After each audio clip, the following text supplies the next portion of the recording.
नमस्कार साथियों। आपने अंधेर नगरी चौपट राजा वाली कहावत तो खूब सुनी होगी। ऐसा ही कुछ हाल उत्तराखंड का भी है। 28 मई की रात को हमने मांग की थी, एक वीडियो जारी करके भाजपा के संगठन से ये गुजारिश की थी और सिलसिलेवार उन नेताओं के नाम दिए थे जिनको प्रशासन की ओर से नोटिस मिला है क्वारंटीन होने का, लेकिन फिर भी वो लगातार आम कार्यक्रमों में बने हुए हैं और सामाजिक कार्यक्रमों में हिस्सा ले रहे हैं, लोगों के बीच में आवाजाही कर रहे हैं, जिससे लोगों की जान को भी खतरा है और संक्रमित होने की पूरी आशंका है। हमने उनसे निवेदन किया था कि अपने इन मंत्रियों का, विधायकों का, मेयर साहब का, तमाम इन नेताओं का टेस्ट कराइए और दूध का दूध, पानी का पानी कर दीजिए और बहुत अच्छी बात होगी अगर ये कोरोना संक्रमित नहीं निकलते हैं। क्यों, हम भी ईश्वर से यही प्रार्थना करेंगे। लेकिन आज तस्वीर कुछ बदली हुई है। अमृता रावत जी को कल शाम पुष्टि हुई कि कोरोना पॉजिटिव वो निकली हैं और आज उनके पतिदेव सतपाल महाराज, काबीना मंत्री सतपाल महाराज और 17 और लोगों को पॉजिटिव होने की खबर आई है। और ये भी खबर आई है कि लगातार सतपाल महाराज न केवल सामाजिक कार्यक्रमों में, अपने कार्यालय में और कैबिनेट बैठक में तक वो शामिल हुए। अब सवाल ये उठता है कि आप और मेरे जैसे आम व्यक्ति को इस प्रदेश के पता है कि सतपाल महाराज के आवास पर क्वारंटीन होने का नोटिस चस्पा है, तो फिर मुख्यमंत्री जी को क्या इसकी जानकारी नहीं थी? वो मुख्यमंत्री जिनको सुबह से लेकर शाम तक छोटी और बड़ी घटनाओं के बारे में ब्रीफ किया जाता है प्रदेश की, पर शायद जो ब्रीफ करने वाले हैं वो ही ऐसे नाकाबिल लोग हैं जिन्होंने मुख्यमंत्री को इससे पहले भी उत्तराखंड के पहले कोरोना पॉजिटिव मरीज के बारे में गलत जानकारी दे दी थी। एफआरआई के ट्रेनिंग ऑफिसर पहला मरीज पाया गया था उत्तराखंड में और मुख्यमंत्री जी को ये गलती से ब्रीफिंग दे दी गई कि तबलीगी जमात का व्यक्ति पहला कोरोना पॉजिटिव व्यक्ति था। तो मुझे लगता है कि इस वक्त मुख्यमंत्री जी की मंशा भी यही थी कि वो अपने आवास में ही रहना चाह रहे थे, वो बाहर ज़्यादा निकलना भी नहीं चाह रहे थे। और जिस तरह से मांग जोरों से बढ़ चली है कि मुख्यमंत्री जी की भी जांच होनी चाहिए, तमाम कैबिनेट मिनिस्टर्स की जांच होनी चाहिए, कैबिनेट सचिव जो उन विभागों के सचिव हैं उनकी जांच होनी चाहिए, ये मांग अब जोर पकड़ रही है कि उन लोगों को भी आशंका हो सकती है कोरोना संक्रमित होने की।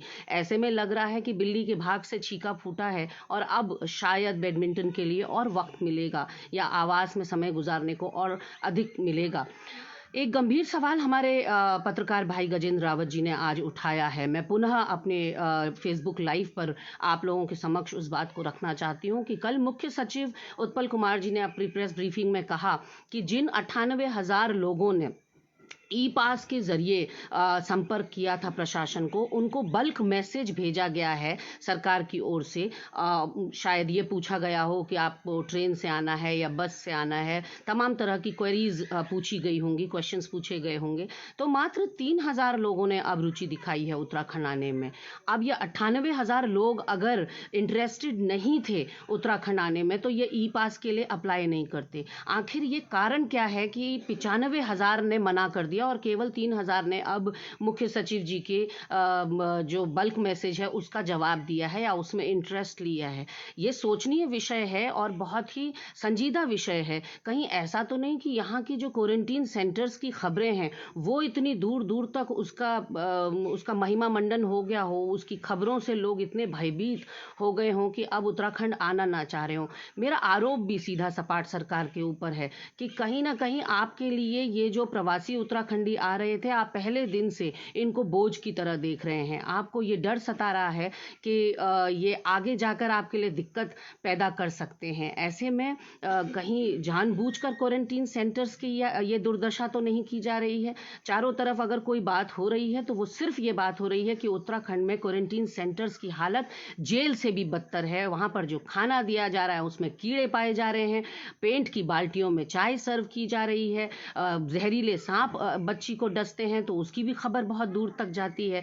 तो ऐसा लग रहा है कि कहीं ये इंटेंशनल तो नहीं है। 98,000 में से केवल 3,000 लोगों का अब इंटरेस्ट लेना, जबकि उन्होंने खुद स्वयं जो है ई पास के लिए अप्लाई किया हो, ये एक कहीं ना कहीं छवि बिगाड़ने वाला भी है उत्तराखंड की, कि इसकी छवि को एक बहुत बड़ा डेंट आपकी कुनीतियों की वजह से या क्वारंटीन सेंटर्स की दुर्दशा की वजह से हो रही है।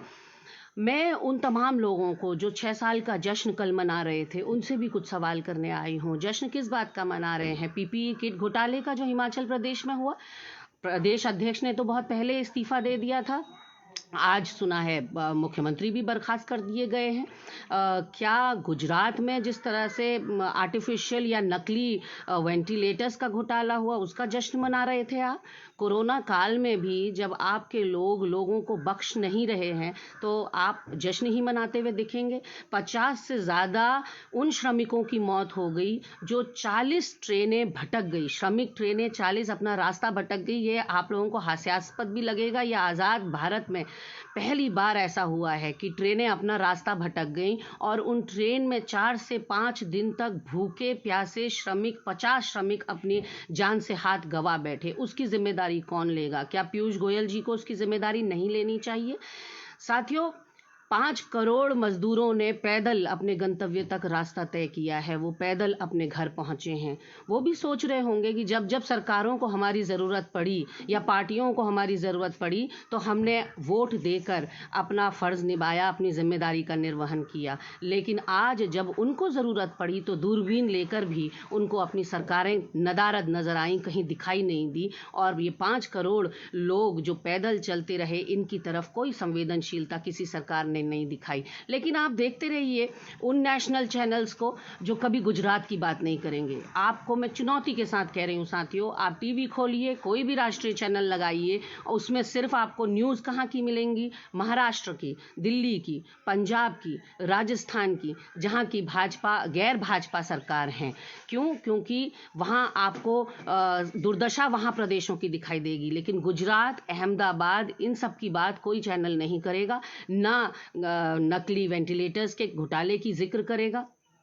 तो आप देखते रहिए इस तरह की पेड न्यूज़, जिसमें लगातार गैर भाजपाई जो गवर्नमेंट्स हैं उन पर हमला बोला जा रहा है, और जहां जहां भाजपा की सरकार है वहां सवाल नहीं किए जा रहे हैं। ये एक चौंकाने वाला तथ्य है, लेकिन तथ्य है। पिछले 1 हफ्ते से टेलीविज़न पर रोज़ शाम को काफ़ी पैनी नज़र बनाकर देख रही हूँ, लेकिन सिर्फ और सिर्फ अगर नज़र आता है तो हमला गैर भाजपाई सरकार वाली प्रदेशों के ऊपर। धन्यवाद। फिर आऊँगी आपके सामने। नमस्कार।